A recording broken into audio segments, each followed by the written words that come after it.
Alrighty, kids, this is our third nonfiction book for the month of February. Who was Sojourner Truth? And here we go. Chapter 1, Who was Sojourner Truth? June 1st, 1843. The tall woman walked down to the ferry in New York City, paid the fare, and got on. Although the woman was black and had been born a slave, she was now free to come and go as she pleased. When the ride ended, she got off the ferry and began to walk. Soon, the hustle and bustle of the city was far behind her. After a while, she grew thirsty and stopped at a farm to ask for a drink. The woman who gave it to her asked her name. The tall woman thought about this. The only full name she had was a slave name given her by her master. She did not want that name anymore. She was starting a new life. She was going to be doing a lot of traveling, and she was going to spread the word of God. So, right then and there, she gave herself a new name. She decided to call herself Sojourner Truth, and this is her story. Chapter 1, Early Days. Sometime around 1797, a baby girl was born to slaves named James and Betsy. She was called Isabella. Her nickname was Belle. Because her parents were slaves, Isabella was a slave too. This meant that they belonged to someone. They were not free. Their master was a white man named Johannes Hardenberg. Since Mr. Hardenberg was from Holland, he spoke Dutch. That was the language Belle grew up speaking too. James and Betsy worked very hard on Mr. Hardenberg's farm. He didn't pay them. They could not leave. They had to do whatever he wanted. It was a harsh and terrible life. They had many children, maybe as many as 12. Almost all of them were sold by Mr. Hardenberg. Betsy and James never saw their children again. The farm Belle and her parents lived on was in Swartakill, New York. Many people think that slavery only existed in southern states like Virginia, Louisiana, Georgia, Alabama, and Mississippi. But back in the 1700s, slavery was legal in many northern states too. When Belle was about 3, Johannes Hardenberg died. His son Charles inherited all his property. This meant Charles owned his father's house, his land, his horses, and his cows, and his father's slaves. Charles took the slaves and the animals to his home. He had no room for these people, so they had to live in the cellar. The cellar was cold, dark, and damp. It was smelly and crowded too. 12 slaves lived there. Belle's bed was a wooden board. Not long after her family moved to the cellar, Belle had a surprise. It was a new baby brother. His name was Peter. Betsy was happy about her son, but Betsy also worried. Her other children, remember, had been sold into slavery, Belle and Peter might be sold too. Betsy hoped that God would protect them. As Betsy's children grew, she told them about God who was in heaven. Whenever they were scared or sad, they could always ask God for help. In 1806, Charles Hardenberg died. Belle was about 9. What would happen to her family now? Shortly after the funeral, Charles's property was sold off. By this time, Belle's father, James, could no longer do much work. His back was bent and stooped. He also had arthritis, a disease that crippled his hands and legs. Slaves like James were hard to sell. Often they ended getting turned out by their masters. This meant they were free, but they were not given a place to live or any money to live on. They were often old and sick, so they could not take care of themselves. As a result, these slaves often died. Along with James, Betsy was turned out. Where would they go?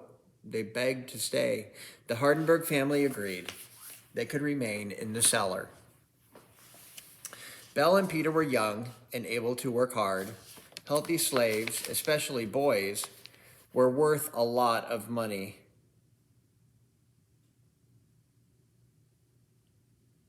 Sorry.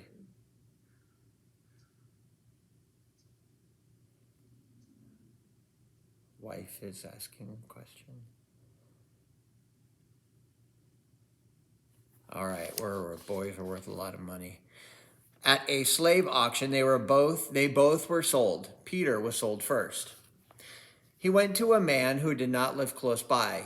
Belle was so sad, but she remembered what her mother had said about God. He would protect her. So Belle silently repeated a prayer she knew. After Peter was sold and led away, it was Belle's turn on the block. The auctioneer called out her name and told the buyers about her. She did not speak English, only Dutch, so she could not understand what he said, but she got the idea loud and clear. At first, there were no buyers. Then the auctioneer added a flock of sheep. Finally, a man named John Neely bought her for $100. Mr. Neely thought he had a good deal, but his wife did not think so. The Neelys were from England. They spoke English, not Dutch. They lived near Kingston, New York, and ran a store. The store was not doing well. Most of the people who lived nearby were Dutch. They did not trust the English owners, so they did not shop at the store. Mrs. Neely took out her anger at the Dutch settlers on Belle. Belle was the only slave owned by the Neelys. They made her work inside the house, cleaning and cooking. Belle found her new life hard. She missed her parents, and since she did not speak English, she did not understand what was said to her. She tried her best to learn English, but Mrs. Neely was not a good teacher. When Belle got a word wrong, Mrs. Neely slapped her. One Sunday morning, Mrs. Neely was so mad she sent Belle out to the barn. Mr. Neely was waiting there. He beat her so badly, she fainted. Belle had never been beaten before. She told herself she would work extra hard to keep from being beaten again. Not long after this, her father came to visit. He saw that Belle had no shoes. Her thin clothes were no protection against the winter cold. James was sick and old, yet he saw Belle suffering and knew he had to help her. Since he'd been turned out, he was no longer a slave, but he didn't have the money to buy Belle and set her free. Maybe he could help another way.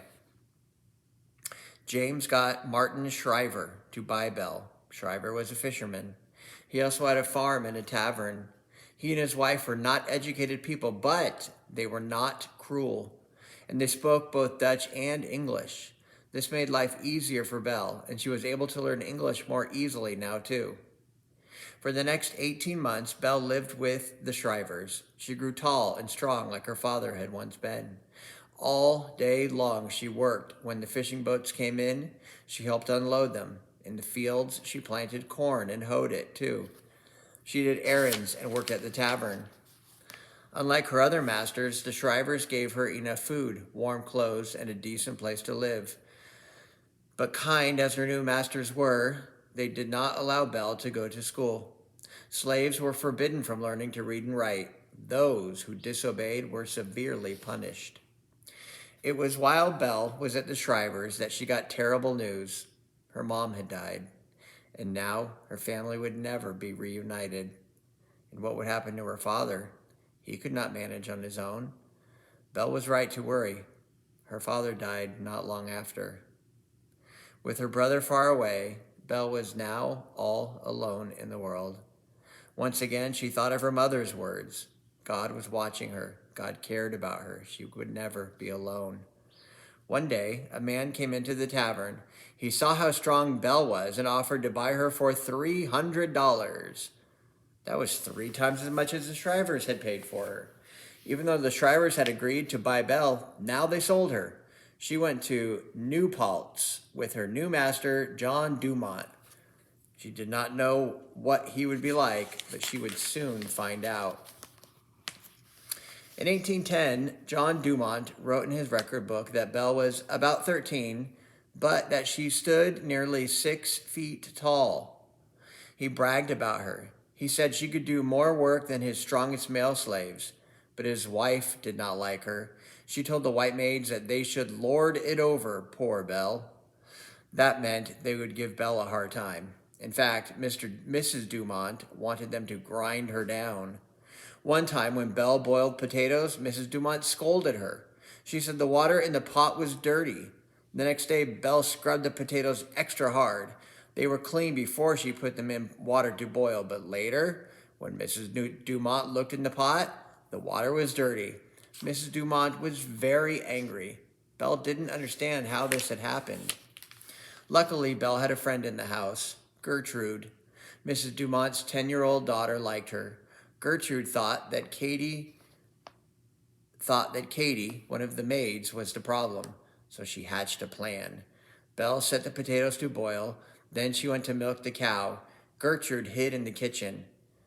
She saw Katie come in and sprinkle ashes in the pot. Gertrude jumped out of her hiding place and she told her parents what Katie had done. Belle was not blamed anymore. Despite Gertrude's kindness, Belle was lonely at the Dumonts. Then she met Robert. He was a slave too. She first saw him at a feast that came 50 days after Easter. There was dancing, singing, and food. Robert began visiting Belle, and they fell in love. Mr. Catlin, Robert's master, did not like this. He wanted Robert to marry one of his own slaves. That way, any children born would belong to Mr. Catlin, too. If Robert and Belle had children, they'd belong to Mr. Dumont. Robert did not obey his master. He continued to visit Belle in secret. When Mr. Catlin caught him, he beat him. Belle begged Mr. Dumont to do something. Although it was highly unusual, Mr. Dumont told Mr. Catlin to stop. He ordered Mr. Catlin off his property. Then he followed him home to make sure he did not kill Robert. But Mr. Catlin did not plan to kill Robert. He beat him to make him obey, and it worked. Robert did not visit Belle anymore. He married another woman his master had chosen. Mr. Dumont decided Belle needed a husband. He picked one of the field slaves named Thomas. Belle wanted to be married by a preacher, and Mr. Dumont agreed.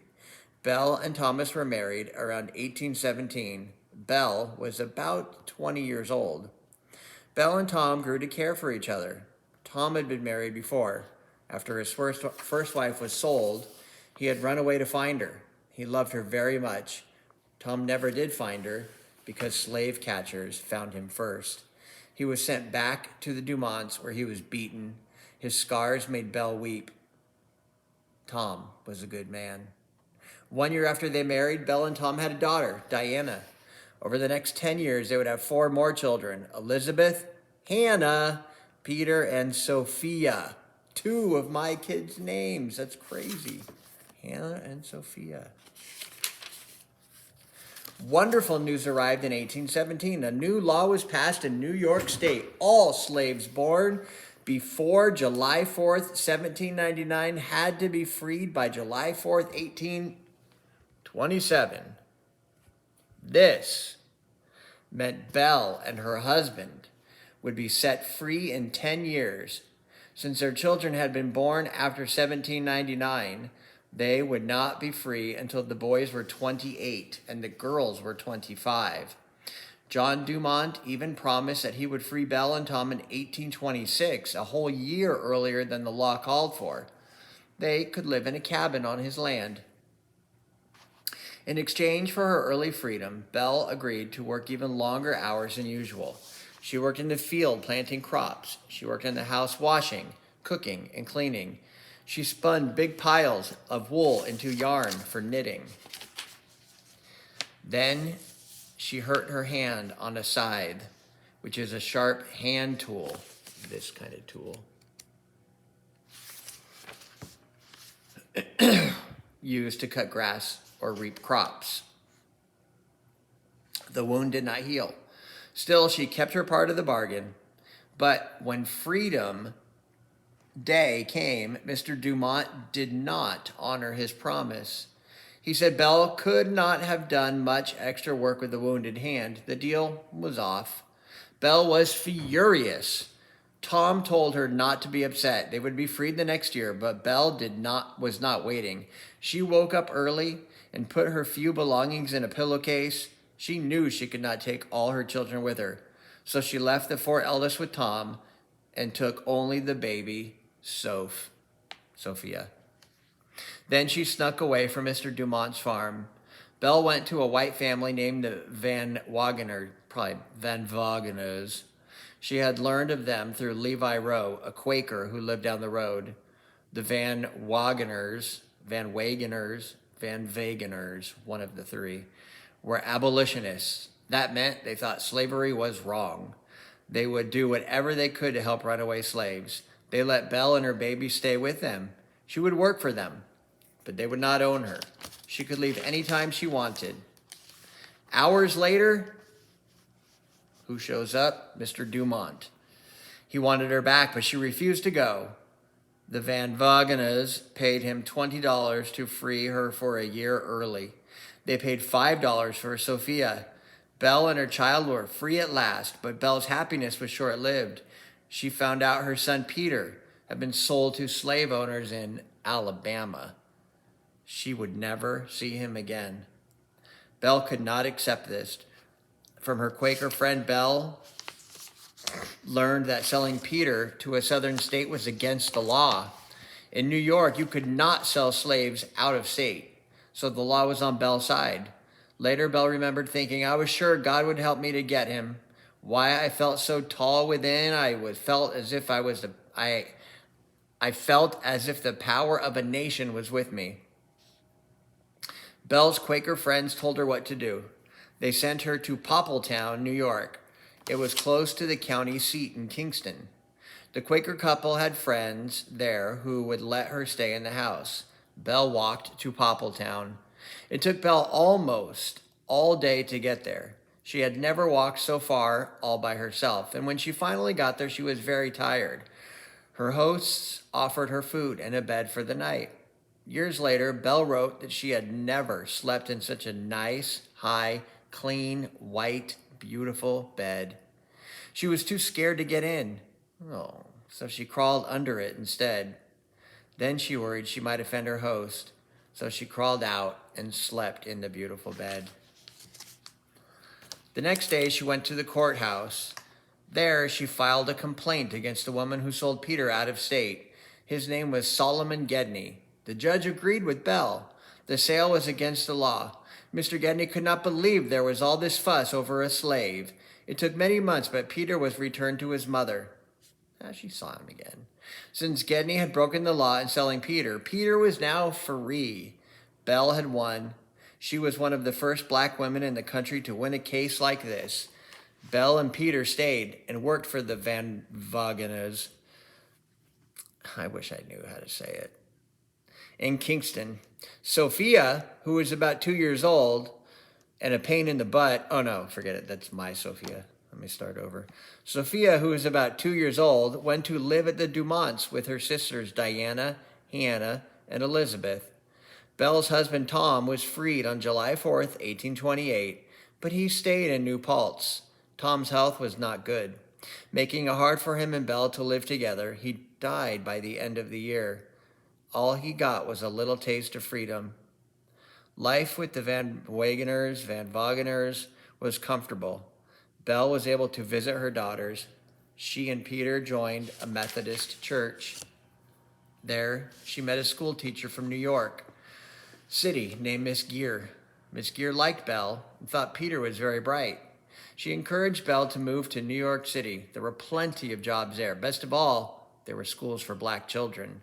Belle talked it over with her daughters, and they thought it was a good idea. They promised to take care of Sophia. So Belle decided to leave. She made this decision by herself. She did not have to ask a master's permission. At the end of the summer of 1829, Belle and Peter took a boat down the Hudson River. They were on their way to New York City. A new life was waiting for them. In 1829, almost 200,000 people lived in New York City. Belle had never seen such crowds, but she soon learned her way around. She went to work as a servant for a family named Whiting, and then another named Gatfield. Later, she worked for a family who owned a newspaper. Peter went to school. Belle joined the Zion Church, which would later be called the Mother Zion African Methodist Episcopalian Church. The church had been founded in 1796. The bishop had even ordained a woman, Joanna Lee. Belle was inspired by her example. It meant Belle could be a minister too. She liked the church very much and found peace and comfort there. One Sunday after services, Belle was approached by a man. They seemed to know her. It turned out they were her sisters, Sophia and brother Michael. They had not seen each other in so many years. Sophia and Michael were now free. They had heard she was in New York City and worshiped at Zion Church, so they came to find her. The three siblings were overjoyed to be together. Belle began helping out at church. First, she joined a group that brought church teachings to poor people. But Belle thought people needed more than hymns and sermons. The people needed food, clothing, and a decent place to live, too. So she began to help out at a shelter for homeless women. She also began to lead prayers and songs at her church. People were moved by her strong voice and powerful words. The church held prayer meetings throughout the city. Belle joined these too. People came just to hear her preach. Her faith in God gave others faith as well. But while Belle was doing fine in her new life, Peter was not. He dropped out of school. He could not hold a job. He hung around with older boys who encouraged him to steal, and he got caught more than once. Belle tried to help him, but it was not easy. He would not listen to her. He kept getting into trouble. Finally, she persuaded him to become a sailor. She thought the rules would be good for him. Peter sailed off on a ship called the Zone of Nantucket in 1839. Belle missed him. She wanted to write to him, but she didn't know how. So Belle had others write letters for her. She told them what to say. Peter only answered a few, and then he stopped writing back altogether. She never heard from him again, but she believed God was protecting him. Meanwhile, Belle was thinking about her own life. Things were good. She had a place to live and a job. She could feed and clothe herself. She had her church and her friends, but it was not enough. She wanted more, yet she did not know it. Yet she did not know what it was she wanted. Bella was deep in prayer when she heard a voice in her head saying, "Go east." What did that mean? Belle believed the words came directly from God. He was giving her directions. He was guiding her. Other people might think she was crazy, but she did not care. God had spoken, and she would listen to those words.